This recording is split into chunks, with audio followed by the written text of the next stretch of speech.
Here is 3 witnesses of what's about to go down.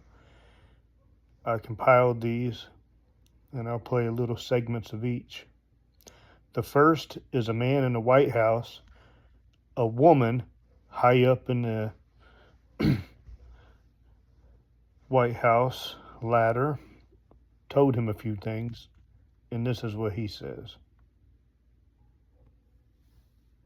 And being a little scared, but from her story, I went straight to, okay, so what is the end game? Why are you training all these people? What do you intend to do with them? And she, in those uncertain terms, said, oh, they're going to overthrow every government on earth and create a one-world government and take over. We've been planning it for hundreds of years. And it took a long time to build the infrastructure. And we've been training around the clock. Now, keep in mind, this was 11 years ago. We've been training around the clock. She said, we may only train once or twice a month, but there's somebody training somewhere every night. And that there are thousands and thousands and thousands of MK Ultra mind control slaves who are trained assassins who live amongst ordinary people and are, in fact, completely unaware most of the time of who they really are until they're woken up. And that the way I said, well, how are they going to roll this out? The American people aren't going to stand for this. What about this National Guard and the veterans? And she said, they have no idea what's coming for them. When we do this, it's going to happen so fast. And I said, well, tell me how it goes. And she said, okay, here's the plan. The plan is there will be some event or series of events that will create so much chaos in the world, so much that even the police, I said, what about the police? She said, the police will stay home. She said, it will be so bad that the police will say, I did not sign up for this, and they won't go. And the ones that do go will easily be taken out by our army. And I said, well, what's going to happen? Are you going to be wearing American uniforms? Is this American military? She goes, no. She says, in the middle of this chaos, in the middle of the fog of war, when everyone thinks everything's gone completely haywire, then suddenly you'll see these forces just emerge, all dressed in black, all dressed in SWAT gear. She said they will be driving, all look-alike black SUVs, and they will look and sound and act very official. And they will just simply claim that they are now in charge and everyone should do as they say. They will claim that they are part of a new government that has been established for the purpose of dealing with the said situation. And that the police would either work with them or be quickly eliminated if they didn't. And that the military is not going to get involved because they follow orders and no one's going to give them an order to get involved. That order will never come. And that they will simply transfer their allegiance from the United States Army to the new world government that will emerge. And she made it sound like it could literally happen overnight. But I think I gathered from it that it was a process that would accumulate with them taking charge at some point, just physically showing up as the guys with the guns and the cars and the official-looking uniform. This next lady is Bridget Gabrielle, and she is in different parts of the United States, but she has an advocacy, and she's an activist in Washington, D.C. She teaches against the Muslim plan to destroy America. And there's a few things she says. The last guy talked about chaos that would happen, and, well, they're using Muslims. The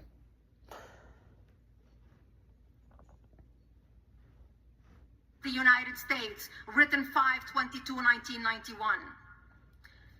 The title of the plan is مذكرة تفسيرية للهدف الاستراتيجي العام للجماعة في أمريكا الشمالية. You all got that? There will be a quiz. It is titled The Muslim Brotherhood, an explanatory memorandum for the general strategic goal for the group, the Muslim Brotherhood in North America, written 5/22/1991. This plan was presented as evidence in the Holy Land Foundation trial, the largest terrorism trial ever in the history of the United States, where our government handed down, hello my best friend, where our government handed down 108 guilty verdicts for Muslim Americans and Muslim American organizations raising money to support terrorist organizations in the Middle East to the tune of millions. And I'm just going to read you a paragraph of this plan, so it'll give you an idea of what I'm talking about. They talk about the settlement in the United States. And I have to put my glasses on because God in His wisdom decided I turned 49 and I needed reading glasses. Wait until I get to heaven.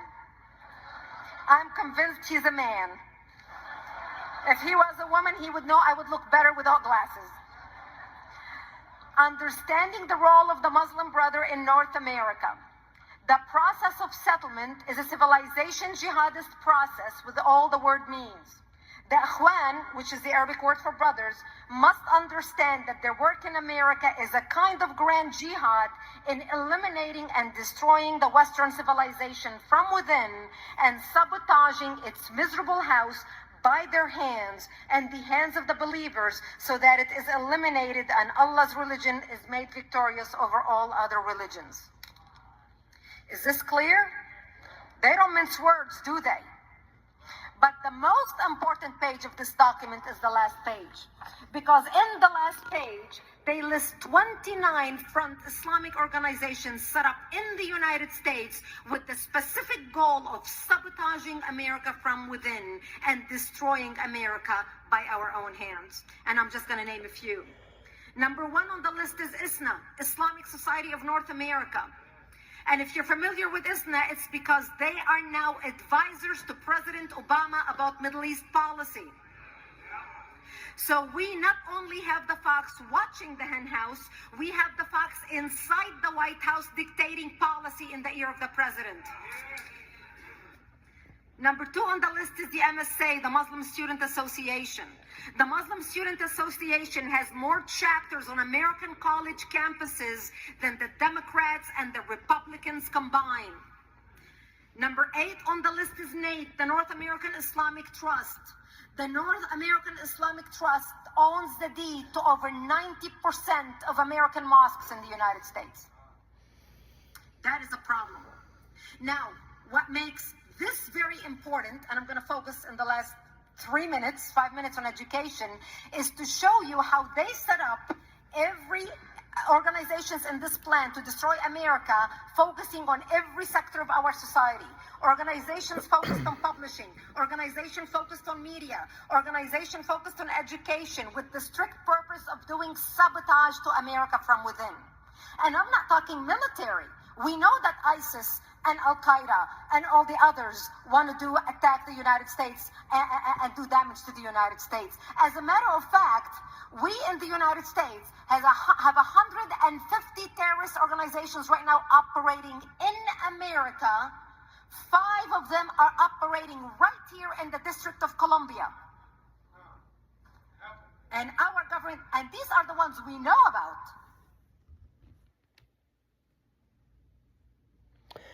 Now, the next one, the third and last witness that I compiled here, he was an ICE agent. And this was a little earlier on. And this was a little while back, not too long ago. And he made a suicide letter and committed suicide outside of the office in New York City. And he said that they would be, anybody that told what their bosses told them would be killed. So he said they would be killed anyway. And so the purpose of this audio thing is basically for that last one, because the ICE agents are out and about now, so I figured it would be a good time. But I'll let you hear that. And it's in a computerized audio. It was in Superstation 95. That was a radio station that played it. Here it is.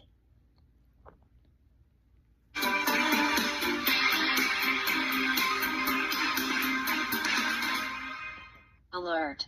ICE agent commits suicide in NYC, leaves note revealing government plans to round up and disarm Americans during economic and bank collapse, and left a very strange suicide note. Paranoid friends, this is a repost from a number of news sources. I will try to provide what I have gathered and why a U.S. Customs agent would say and do this. From the newsroom at www.superstation95.com. After writing a lengthy suicide note exposing terrifying plans the government has for American citizens, a U.S. Customs agent walked onto a pier in NYC and blew his brains out. Sources inside the New York City Police Department have revealed to Superstation 95 the contents of a suicide note found on the body, and they are utterly frightening. The note, which says it was written over the course of a full week in advance, outlines why the officer chose to shoot himself. The America I grew up in, and cherished, has been murdered by its own federal government. Our Constitution has become meaningless and our laws politicized so badly, they are no longer enforced except for political purposes, the note said. Our elected officials are, to a person, utterly corrupt and completely devoid of any love or respect for the country which pays them. To them, everything is about getting and keeping power, and making illicit money from backroom deals. The 42-year-old U.S. Immigration and Customs Enforcement deportation officer shot himself with a .40 caliber service pistol inside Pier 40 in Hudson River Park at around 11 a.m. 1. A source at the scene described how the officer calmly walked into the park, took out his pistol and shot himself in the head. The 42-year-old worked as U.S. Immigration and Customs Enforcement deportation officer, and his offices were nearby to the scene of the shooting. He was rushed to Lenox Hill Hospital, but doctors were unable to save him. 2. ICE released a statement Friday afternoon. Tragically, a U.S. Immigration and Customs Enforcement, ICE, deportation officer from the New York field office suffered a self-inflicted gunshot wound and has passed away. It added, the agency is not releasing further details pending notification of the officer's next of kin. According to the suicide note, the officer said, I was hired to enforce the law, to capture and deport people who come to this country against our laws. But now, if I dare to do that, I face being suspended or fired because our president refuses to faithfully execute the duties of his office. Instead, I come to work each day, and collect a paycheck twice a month, for intentionally doing little to nothing. I cannot and will not be party to this fraud, to this usurpation of the law, or to the despicable politicians betraying our nation, the note continued. ICE's Office of Professional Responsibility is reviewing the matter and coordinating with the New York Police Department on the investigation. The agent worked at a field office in Lower Manhattan, just blocks away from the scene of the shooting. Mentions FEMA camps for Americans. 3. In the suicide note, the officer revealed what he claimed are terrifying plans the feds have been finalizing. If the American people knew what this government is planning, they would rise up and overthrow it. If I or anyone else in the federal government revealed what is coming, we would be killed anyway, so now I will reveal what I know. We in federal law enforcement have been drilling for several years to control riots and uprisings from a coming financial collapse and widespread bank failures. The drills involve life-sized images of American men, even women, and children, whom we are told to shoot for practice and to get used to it. We have been told that the economy is terminally ill and will fail in 2016. We are also told the banks are all insolvent and the FDIC doesn't have nearly enough funds to bail out depositors. We are told the... I paused this here because I did research and some powerful elite people that met in Alaska about some oil reserves were... This man on the outside had a friend on the inside, and the friend on the inside said 2016 was supposed to be the actual date that they were going to try to make chaos happen and collapse everything. All the big rich people in the world would double their, probably quadruple their money if the United States did fall. They would just come in and buy everything for pennies. But anyway, after Donald Trump got presidency, anyways, that powerful elite man, he also called his friend that I listened to, and he said, well, God intervened. And so I'm not saying God's behind Donald Trump, but maybe he has thought the powerful elite people were going to use Donald Trump to cause wars, to create them more money. But anyways, I do believe God did hold it back. These events are unavoidable, and it is imperative that the government survive when people rise up over this. When the collapse takes place, detention camps created under the FEMA Rex 84 program in the 1980s to house illegal aliens whom we were going to deport, will instead be used to imprison American citizens whom the government feels constitute a threat. American citizens will be rounded up without warrants and imprisoned without trial for God knows how long. These camps have been equipped to carry out Hitler-scale killings. An actual purge of American citizens by the very government which they, themselves, created and pay for. I cannot be party to this. The note goes on to say talk about state-level National Guard being disarmed by the feds, 4, and over 1 billion rounds of ammunition purchased by the feds, 5, and the military overdeployed and being shrunk, 6. The government knows the military will rise up to stop this, so our military is being deployed overseas, intentionally involved in foreign fights, and deliberately shrunk in size so they cannot be here or help Americans. This is why certain ammunition and weaponry has been removed from state-level National Guard armories, and over 1 billion rounds of hollow point ammunition has been bought by the federal government. The states themselves have been disarmed of military-grade firepower so they cannot defend themselves from the federal activities. This is also why the Forestry Department also bought their fair share of bullets and ammunition. Local police departments have been militarized and provided with armored vehicles and weapons of war, the note says. When the inevitable collapse begins to take place, electric power to the entire country will be shut off, as will all forms of communication. All banks will be immediately closed. No one will be able to get any money because all ATMs will be offline. Credit, debit, and EBT cards will not function. Anyone without cash will have no way to get any. The emergency alert system will be used to take over all broadcast stations and tell the public this is a result of a cyber attack. But while the American people patiently await things to get back to normal, the government will unleash round UPS of citizens they deem militants or dangerous.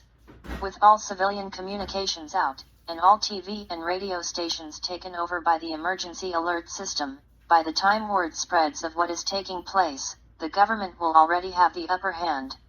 Federal prisoners to be gassed to death. The note goes into a wide array of very specific plans and does so in extremely specific detail about what the feds are allegedly planning. For instance, it talks about federal prisons. Every federal prison has been outfitted with lethal gas systems. When things go bad, all prisoners in all prisons will be placed in their cells on lockdown. Prison staff will depart the facility, and a certain designated person will trigger a lethal gas system.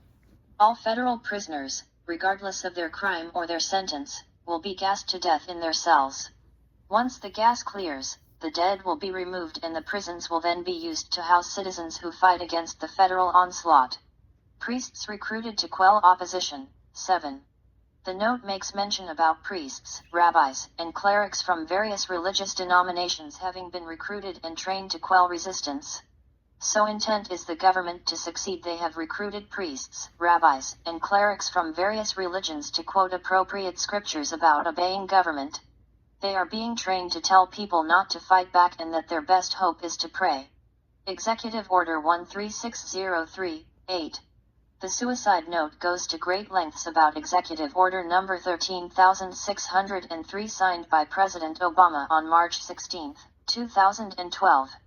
The note details Executive Order 13603 about National Defense Resources Preparedness.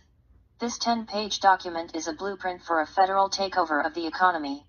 Specifically, Obama's plan involves seizing control of all commodities and products that are capable of being ingested by either human beings or animals. All forms of energy. All forms of civil transportation. All usable water from all sources. Health resources, drugs, biological products, medical devices, materials, facilities, health supplies, services, and equipment. Forced labor, or induction, as the executive order delicately refers to military conscription. Moreover, federal officials would issue regulations to prioritize and allocate resources. Superstation 95 took a look at this executive order from the Government Printing Office, GPO. And, sure enough, everything contained in the officer's suicide note about this executive order is true. To be sure, much of this language has appeared in national security executive orders that previous presidents have issued periodically since the beginning of the Cold War. But more than previous national security executive orders, Obama's 13,603 seems to describe a potentially totalitarian regime obsessed with control over everything. Obama's executive order makes no effort to justify the destruction of liberty, no effort to explain how amassing totalitarian control would enable government to deal effectively with cyber sabotage, suicide bombings, chemical warfare, nuclear missiles, or other possible threats. There's nothing in Executive Order 13,603 about upholding the Constitution or protecting civil liberties. In what circumstances, one might ask, would a president try to carry out this audacious plan? Executive Order 13,603 says with ominous ambiguity, during the full spectrum of emergencies. Database of preppers. The suicide note touches on the subject of preppers. We in federal law enforcement have also been told that the government has a full database of all so-called preppers. Those people will be dealt with first by armed federal agents coming to take their guns, then their food stocks, so food can be redistributed as the government sees fit. If the dead officer's claims about an unavoidable economic and banking collapse are true, would it then follow that the executive order put in place by Obama might be activated? Would all of us find ourselves in forced labor, while the government takes our food and redistributes it under the executive order's paragraph about allocating resources? This is terrifying stuff. There is much more to the suicide note, and Superstation 95 is considering how much more to publish.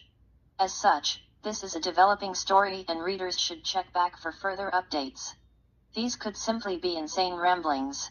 It is not our intent to cause panic or alarm, and while we expect readers to be intelligent enough to discern this on their own, we feel compelled to point out that these could simply be paranoid ramblings of an insane person who killed himself. On the other hand, these could also be revelations by a person who was so distraught over the ugly truth that he killed himself. We at and being a little scared. Now,